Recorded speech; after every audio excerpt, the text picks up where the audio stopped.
अहो जून महिना लागला ना की या महाराष्ट्रातील लाखो वारकऱ्यांचं लक्ष पंढरपूरच्या दिशेनं लागतं। स्वतः माऊली सगळे संत पंढरपूरला पांडुरंगाच्या भेटीसाठी जातात। आपण पाहिलं संत ज्ञानेश्वर माऊलींच्या पालखी सोहळ्याचं वेळापत्रक 2025चं, जगद्गुरु संत तुकाराम महाराज यांच्या पालखी सोहळ्याचं 2025चं वेळापत्रक पाहिलं। तर आजच्या व्हिडिओमधून आपण पाहणार आहोत संत गजानन महाराज यांच्या पालखी सोहळ्याचं वेळापत्रक। मित्रांनो, आपल्या गावातून हा पालखी सोहळा जात असेल, आजूबाजूनी पालखी सोहळा जात असेल तर आपण त्या ठिकाणी जा आणि फुल ना फुलाची पाकळी नक्की मदत करा। पाण्याच्या बाटल्या जे देता येईल आपल्या उपतीप्रमाणे नक्की मदत करा। मित्रांनो, हा व्हिडिओ नक्की शेवटपर्यंत पहा। ही माहिती आवडली ना तर एक लाईक नक्की करा आणि चॅनलवरती प्रथम असाल तर नक्की सबस्क्राईब करा असे नवनवीन व्हिडिओ पाहण्यासाठी मंदिरांची इतिहासाची। मी हनुमंत पवार धारकरी, तुम्ही पाहताय मराठी मोटिवेशनल हेटर चॅनल। तर मित्रांनो, संत गजानन महाराज संस्थान सेगाव पंढरपूर पायदळी वेळापत्रक दिनांक 2/6/2025 वार सोमवार, भगवान शिवशंकराचा वार आणि याच दिवशी सकाळी 7 वाजता श्री मंदिरातून प्रस्थान होईल पालखीचं। आणि याच्यानंतर 2 जून रोजी पालखीचा मुक्काम पारस या ठिकाणी असणार आहे। आणि नंतर 2 जूनच्या नंतर पालखी 3 जून रोजी पालखीचा मुक्काम हा बोरद या ठिकाणी असणार आहे। आणि याच्यानंतर 4 जून आणि 5 जून दोन्ही दिवस हा मुक्काम पालखीचा अकोल्याला असतो। याच्यानंतर पालखी सोहळा 6 जून रोजी पालखी वाडेगाव या ठिकाणी मुक्काम असणार आहे। याच्यानंतर 7 जून रोजी पालखीचा जो मुक्काम आहे पातूर या ठिकाणी असणार आहे। आणि याच्यानंतर 8 जून रोजी पालखीचा जो मुक्काम आहे श्री क्षेत्र ढवा या ठिकाणी असणार आहे।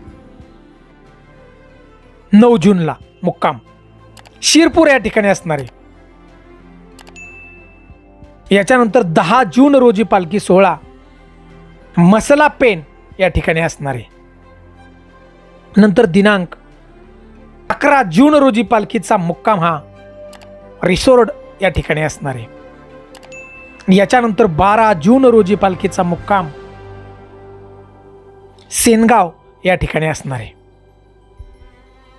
नंतर दिनांक 13 जून रोजी पालखीचा मुक्काम डिग्रस कराळे या ठिकाणी असणार आहे। याच्यानंतर 14 जून रोजी पालखीचा मुक्काम आहे तो जवळा बाजार या ठिकाणी असणार आहे। नंतर सकाळी पालखी निघून दिवसभराचा प्रवास संपून पालखी दिनांक 15 जून रोजी पालखीचा जो मुक्काम आहे श्री क्षेत्र त्रिधारा या ठिकाणी मुक्काम असणार आहे। याच्यानंतरचा 16 जून रोजीचा पालखीचा मुक्काम परभणी या ठिकाणी असणार आहे। याच्यानंतर 17 जून रोजी पालखीचा मुक्काम देठणा या ठिकाणी असणार आहे। याच्यानंतर 18 जून रोजी पालखीचा मुक्काम आहे गंगाखेड या ठिकाणी असणार आहे। याच्यानंतर पालखी सोहळाचा जो मुक्काम आहे ती 19 जून रोजी पालखी ही परळी थर्मल या ठिकाणी असणारे मुक्काम। याच्यानंतर 20 जून रोजीचा पालखीचा मुक्काम परळी वैजनाथ या ठिकाणी असणार आहे।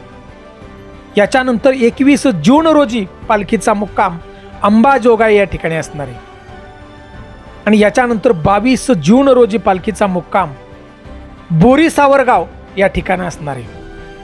याच्यानंतर 23 जूनचा जो मुक्काम आहे ती कळम या ठिकाणी असणार आहे।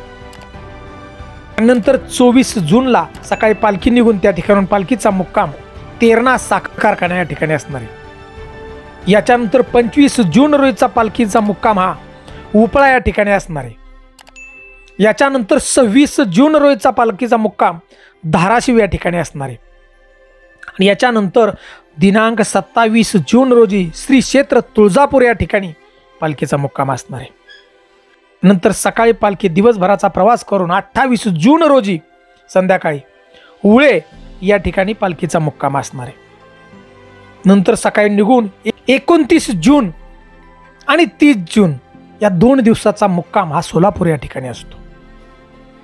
याच्यानंतर दिनांक 1 जुलैला पालखी तिरे या ठिकाणी असणारे मुक्कामी। याच्यानंतर दिनांक 2 जुलै रोजी माचनूर या ठिकाणी पालखी असणारी। माचनूर म्हणजे भगवान सिद्धेश्वराचं मंदिर हो, त्या ठिकाणी पालखी असणार आहे। दिनांक 3 जुलै श्री क्षेत्र मंगळवाडा या ठिकाणी पालखीचा मुक्काम आहे।